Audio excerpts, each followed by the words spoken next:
ஓம் அகிலாண்டேஸ்வரியே போற்றி, அகிலத்தை ஆள்பவளே போற்றி போற்றி. நல்லதே நினைப்போம், நல்லதே விதைப்போம். அம்மன் அருள்வாக்கு குழந்தைகளுக்கு இந்த அம்மன் தாயின் ஆசீர்வாதங்கள் எப்பொழுதுமே முழுமையாக கிடைக்கும். அன்பு பிள்ளையே, இன்று வராகி உனக்கு கொண்டு வந்திருக்கின்ற செய்தி என்னவென்று தெளிவாக என் குழந்தை இன்று நீ கேட்டு தெரிந்து கொள்ள வேண்டும். உன் வாழ்க்கையில் ஒரு அதிமுக்கியமான நிகழ்வினை நடத்தி இருக்கின்றேன் என் தங்கமே. அது உனக்கு பாதி சந்தோஷத்தையும் பாதி கஷ்டத்தையும் கொடுக்கும். என் பிள்ளைக்கு அதில் இருக்கின்ற கஷ்டத்தை விட அதனால் கிடைத்த சந்தோஷத்தை நினைத்து பார்த்தால் உன்னுடைய மனதிற்கு நிம்மதி கிடைக்கும். என் குழந்தையே, இன்று இந்த வராகி உனக்கு கொண்டு வந்திருக்கின்ற செய்தி என்ன தெரியுமா? என் குழந்தையே, உன்னை கண்ணீர் சிந்த வைத்தவர்களினுடைய இல்லத்திற்கு இந்த வராகி நான் சென்றிருந்தேன். என் தங்கமே, அங்கே நான் கண்ட காட்சியானது எனக்கு நிச்சயமாக அதிக கோபத்தை தூண்டியது. இந்த கோபத்தோடு அவர்களுக்கு நான் இந்த தண்டனையையும் கொடுத்துவிட்டு வந்திருக்கின்றேன். அப்படி யாரை சந்தித்தீர்கள்? யாருக்கு தண்டனை கொடுத்தீர்கள்? நான் ஒன்றும் என் வாழ்க்கையில் அப்படி ஒரு விஷயத்தை காணவில்லையே. எனக்கு கண்ணீர் சிந்த காரணமாக இருந்தவர்கள் நன்றாக தானே என் முன்னால் நடமாடி கொண்டிருக்கின்றார்கள் என்று என் பிள்ளை நினைப்பதை நான் அறியாமல் இங்கு பேச வரவில்லை. என் தங்கமே, இன்று இந்த பிரித்யங்கரா சொல்கின்ற வாக்கினை நீ முழுமையாக கேட்பாயானால் யாருடைய வாழ்க்கையில் என்ன நடந்தது, அதனால் உனக்குள் என்ன மாற்றங்கள் ஏற்பட்டது என்பதை நீ தெளிவாக புரிந்து கொள்வாய். என் தங்கமே, இன்று நல்ல நாளில் உன் வாழ்க்கையில் உனக்கென்று கிடைத்த ஒரு ஓய்வு நாளில் கூட என்னுடைய பிள்ளை மனதில் வேதனையோடு மன வாட்டத்தோடு இருப்பதை கண்ட பிறகு உன் தாயானவள் எனக்கு மனம் தாங்காமல் உன்னை கண்ணீர் சிந்த வைப்பதற்கு காரணமாக இருந்தவர்களை, உன்னை இந்த அளவிற்கு வேதனைப்படுத்தியவர்களுக்கும் தண்டனையை கொடுத்துவிட வேண்டும் என்று அவர்களின் இல்லத்திற்கு நான் புறப்பட்டு விட்டேன். என் குழந்தையே, நான் அங்கு சென்றிருந்த பொழுது அங்கு என்ன நடந்தது தெரியுமா? அங்கிருந்தவர்கள் உன்னை இன்னமும் அழிக்க வேண்டும், உன் வாழ்க்கையில் இன்னமும் உனக்கு கஷ்டத்தை கொடுக்க வேண்டும், நீ நன்றாக இருக்கக்கூடாது, உன்னுடைய குடும்பத்தில் இருப்பவர்கள் யாரேனும் ஒருவர் உயிரை பறிக்க வேண்டும், உன்னுடைய குடும்பத்தின் தலைவியாக இருக்கக்கூடியவர் இறந்தால் எல்லாம் சரியாகிவிடும், இனிமேல் இவர்கள் நம்மிடம் வாழாட்ட மாட்டார்கள், அவர்கள் இருக்கின்ற தைரியத்தில்தான் இவர்கள் நம்மை எதிர்த்து துணிந்து நிற்கின்றார்கள் என்று அங்கே பேசிக் கொண்டிருந்தார்கள். அதாவது அவர்களுக்கு யார் எதிரியாக இருக்கின்றார்களோ அவர் ஒருவரை அழித்து விட்டால் போதும், மற்றவர்கள் யாரும் அவரை எதிர்க்க மாட்டார்கள். அவர் ஒருவர் இருக்கின்ற தைரியத்தில்தான் இவர்கள் இது போன்ற காரியங்களை செய்கின்றார்கள் என்று என் தங்கமே அவர்கள் திட்டம் போட்டு கொண்டிருக்கின்றார்கள். இப்பேற்பட்ட இந்த சூழ்நிலையில் உன்னுடைய வாழ்க்கையை நான் என்ன செய்திருப்பேன் என்று நீ நினைக்கின்றாய்? என் குழந்தையே, முதலில் அவர்களினுடைய எண்ணங்கள் எந்த அளவிற்கு சரியானது என்பதை நான் தெரிந்து கொள்ள வேண்டும்.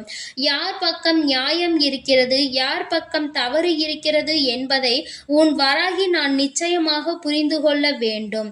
அப்பேற்பட்ட சூழ்நிலையில்தான் அந்த விஷயத்தை தெரிந்து கொள்ள நினைத்த பொழுது நிச்சயமாக நான் அங்கு சென்றிருந்தேன். அவர்களினுடைய உண்மை நிலையை அறிய தொடங்கினேன். அப்பொழுதுதான் நான் புரிந்தேன், இவர்கள் குடும்பமாகவே உன்னுடைய குடும்பத்தோடு உறவாடி உங்களின் வாழ்க்கையை கெடுத்திருக்கிறார்கள் என்று. ஒரு சொத்து பிரச்சனையில் அவர்கள் உன்னுடைய குடும்பத்தினுடைய சொத்தினை ஏமாற்றி பறிக்க நினைத்திருக்கின்றார்கள். பாதியை பறிக்கவும் செய்து விட்டார்கள். இப்பொழுது அதை எதிர்த்து போராடுவதால் உங்கள் குடும்பத்தை அழிக்க வேண்டும் என்று கங்கணம் கட்டிக்கொண்டு திரிகின்றார்கள். பொதுவாகவே எல்லோருக்கும் அந்த 6 அடி நிலம்தான் கடைசியில் சொந்தம் என்பதை கூட உணராமல் நமக்கு என்னவோ அந்த சொத்து வேண்டும், இந்த சொத்து வேண்டும் என்று இங்கே அலைந்து திரிந்து கொண்டிருக்கின்றார்கள். கடைசியில் எதை கொண்டு போக போறோம் என்று தெரியாமல் இவர்கள் இது போன்று இப்படிப்பட்ட மனிதர்கள் மற்றவர்களின் வாழ்க்கையை அழிக்க நினைப்பது மிகவும் தவறல்லவா? அதிலும் இவர்கள் என்னுடைய இந்த வராகியினுடைய குழந்தைகளின் வாழ்க்கையில் செய்ய நினைத்தது மிகவும் தவறு என்பதை நான் இப்பொழுதுதான் அவர்களுக்கு புரிய வைக்கின்றேன். என் தங்கமே, நான் தெய்வமாக இருந்தாலும், நீ என்னுடைய அன்பு குழந்தையாக இருந்தாலும், யார் பக்கம் நியாயம் இருக்கின்றதோ அவர்களுக்கு தானே நான் நன்மையை செய்ய வேண்டும். அதனால்தான் உண்மை என்னவென்பதை அறிந்து கொள்ள உன் அம்மா நான் ஆசைப்பட்டேன். என் தங்கமே, அதன் பிறகு இந்த வராகி அவர்களுக்கு என்ன தண்டனை கொடுக்க வேண்டும் என்று நினைத்த பொழுதுதான் நான் புரிந்து கொண்டேன். ஆசைப்படுகின்ற இந்த சொத்து அவர்களுக்கு உரிமை இல்லை என்பதை முதலில் நிரூபிக்க வேண்டும். இத்தனை நாளும் அடுத்தவர்களின் சொத்தை தான் அடைய ஆசைப்பட்டார்கள் என்பதை அவர்களுக்கு உணர்த்த வேண்டும். காலம் முழுவதும் மற்றவர்களுக்கு செய்த துரோகத்தை நினைத்து நினைத்து வருந்த வேண்டும். ஏனென்றால் அது போன்ற ஒரு துரோகத்தை அவர்கள் வாழ்க்கையில் இன்னொருவர் செய்ய காத்து கொண்டிருக்கின்றார். நாம் மற்றவர்களுக்கு செய்ததால் தான் நம் வாழ்க்கையிலும் பிரச்சனைகள் ஏற்பட்டது என்பதை அவர்கள் புரிந்து கொள்ள போகின்றார்கள். என் தங்கமே, இத்தனை நாட்களும் அவர்கள் வாழ்க்கையில் செய்த ஒவ்வொரு விஷயங்களையும் கண்டு அவர்கள் ஒரு நாளும் வேதனைப்பட்டதில்லை. அடுத்தவர்களை வேதனைப்படுத்திதான் அவர்கள் சந்தோஷப்பட்டு கொண்டு இருக்கின்றார்கள். இன்று அவர்களின் வாழ்க்கையில் நிச்சயமாக இந்த வராகி நடத்தி இருக்கின்ற காரியம் இனி ஒரு நாளும் அடுத்தவர்களை பற்றி சிந்திக்க கூட பார்க்க மாட்டார்கள். எந்த ஒரு கஷ்டத்தை உனக்கு கொடுக்க வேண்டும் என்று நினைத்து இத்தனை காரியங்களையும் செய்தார்களோ என் தங்கமே, அந்த காரியங்களை எல்லாம் அவர்கள் இனி அனுபவிக்க போகின்றார்கள். என் தங்கமே, அவர்களினுடைய வாழ்க்கையில் இனி அழிவு என்ற ஒன்று ஆரம்பமாக போகின்றது. என் தங்கமே, அடுத்தவர்களை அழிக்க நினைப்பது தெய்வம் கிடையாது. ஆனால் இது போன்றவர்கள் மற்றவர்களுக்கு துரோகம் செய்து அதில் சந்தோஷம் காண்பவர்கள், மற்றவர்களின் அழுகையை கண்டு அதில் ரசிப்பவர்கள், இவர்கள் எல்லாம் நிச்சயமாக வாழ்க்கையில் ஒரு நாள் அழிந்து போக கூடியவர்கள் என்பதில் எந்த ஒரு மாற்று கருத்துமே கிடையாது. என் தங்கமே, உன்னுடைய மனதிற்குள் இருக்கின்ற தேவையில்லாத எண்ணங்களை எல்லாம் முதலில் நீ எடுத்துவிடு. ஏதோ ஒரு விஷயம் எப்பொழுதும் உன்னை போட்டு குழப்பிக் கொண்டே இருக்கிறது. இதைதான் அவர்கள் எதிர்பார்க்கின்றார்கள். உன்னை நிம்மதி இல்லாமல் ஆக்குவதற்கு அவர்கள் நினைக்கின்றார்கள். உன்னுடைய வாழ்க்கையில் தேவையில்லாத விஷயங்களை அவர்கள் ஏற்படுத்த துணிந்து நிற்கின்றார்கள். இப்படி அவர்கள் செய்ய நினைத்த விஷயங்களினால் என் பிள்ளை எப்பொழுதுமே மனமுடைந்து காணப்படுகின்றாய். ஆனால் இன்று இந்த வராகி செய்த இந்த செயலால் இனி ஒரு நாளும் என் பிள்ளை நீ வேதனைப்பட மாட்டாய். என் தங்கமே, சோதனைகளை கொடுப்பவர்களுக்கு நீ நிச்சயமாக நல்லதையே செய்து கொண்டிருக்கின்றாய். நீ கொடுக்க வேண்டிய மிகப்பெரிய தண்டனை இவர்களின் முன்னிலையில் நல்லபடியாக வாழ்ந்து காட்டுவதுதான். நீ என்ன என்னை தடுப்பது? நான் அல்லவா என் வாழ்க்கையை வாழ்ந்து கொண்டிருக்கிறேன் என்று என் குழந்தை நீ வாழ்ந்து காட்ட வேண்டும்.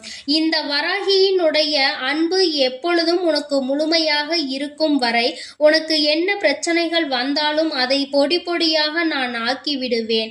இன்று உன் வாழ்க்கையில் ஏற்பட்ட இந்த பிரச்சனைகளினால் நாளை உன் வாழ்க்கை எப்படி இருக்குமோ என்று நினைத்து கஷ்டப்படாதே. நிச்சயமாக பல மாற்றங்கள் உன்னுடைய வாழ்க்கையில் நடக்கும். இந்த மாற்றங்களை எல்லாம் உன் வாழ்க்கையில் நடத்தி காட்டுவேன் என்று வாக்குறுதியினை உன் தாயானவள் உனக்கு கொடுத்து கொண்டிருக்கின்றேன் என்பதை நீ தெரிந்து கொள். மிக விரைவாகவே அந்த மாற்றங்கள் அனைத்தும் உன் வாழ்க்கையில் வந்து கொண்டிருக்கின்றது. என் தங்கமே, மாற்றங்களையும் திருப்பங்களையும் ஏற்றுக்கொள்ள தயாராக இரு. உன்னை அழிக்க நினைத்தவர்களின் அழிவு ஆரம்பமாகிவிட்டது. யாரெல்லாம் உன்னை காயப்படுத்தினார்களோ, யாரெல்லாம் உன்னை சோதனைக்கு ஆளாக்கினார்களோ அவர்கள் எல்லாம் இவர்களின் வாழ்க்கையில் ஏதோ ஒரு நல்ல சக்தி இருக்கிறது என்பதை உணர்ந்து கொண்டு உன்னை விட்டு விலகி ஓட போகின்றார்கள். என் தங்கமே, வஞ்சகர்களை எல்லாம் பார்த்து கொண்டிருக்கின்றாயே என்று நீ கேட்கின்றாய் அல்லவா? உன் தாயானவள் ஒருபொழுதும் வஞ்சகர்களை பார்த்து கொண்டு இருக்கவில்லை. அவர்களுக்கான தண்டனையை கொடுத்து கொண்டுதான் இருக்கின்றேன். அவர்கள் அதனை வெளிப்படுத்தாததால் உனக்கு அவர்களினுடைய சூழ்நிலை என்னவென்று புரியவில்லை. இது மட்டும்தான் உன் வாழ்க்கையில் உன்னை சூழ்ந்து நடந்து கொண்டிருக்கின்ற விஷயம் விஷயம் என்பதை நீ புரிந்து கொண்டாலே போதும். என் தங்கமே, இனிமேலும் இந்த வாழ்க்கையில் நீ அனுபவிப்பதற்கு என்று கஷ்டங்கள் எதுவும் இல்லை. எல்லா கஷ்டங்களையும் தாண்டி நீ வந்து விட்டாய். இனியாவது என் பிள்ளை சந்தோஷத்தோடும் மன நிம்மதியோடும் நீ இருக்க வேண்டும். அதற்கு இந்த வராகி உன் வாழ்க்கையில் உன்னை சூழ்ந்த அத்தனை சூழ்ச்சிகளையும் முறியடித்து உன்னை நல்ல நிலைக்கு கொண்டு வந்து விடுவேன் என்பதை நீ மறந்து விடாதே. இனி உனக்கு என்றுமே சந்தோஷம் மட்டுமே நிலைத்திருக்கும். என் அன்பு பிள்ளைக்கு இந்த வராகியினுடைய அருளும் ஆசீர்வாதங்களும் எப்பொழுதும் முழுமையாக கிடைக்கும். என் தங்கமே, அதனால் நீ எதற்காகவும் கலங்காதே, எதை நினைத்தும் வருந்தாதே. என் அன்பு பிள்ளைக்கு இந்த அம்மன் தாயின் அன்பும் ஆசீர்வாதமும் முழுமையாக கிடைக்கும். ஓம் அகிலாண்டேஸ்வரியே போற்றி, அகிலத்தை ஆள்பவளே போற்றி போற்றி.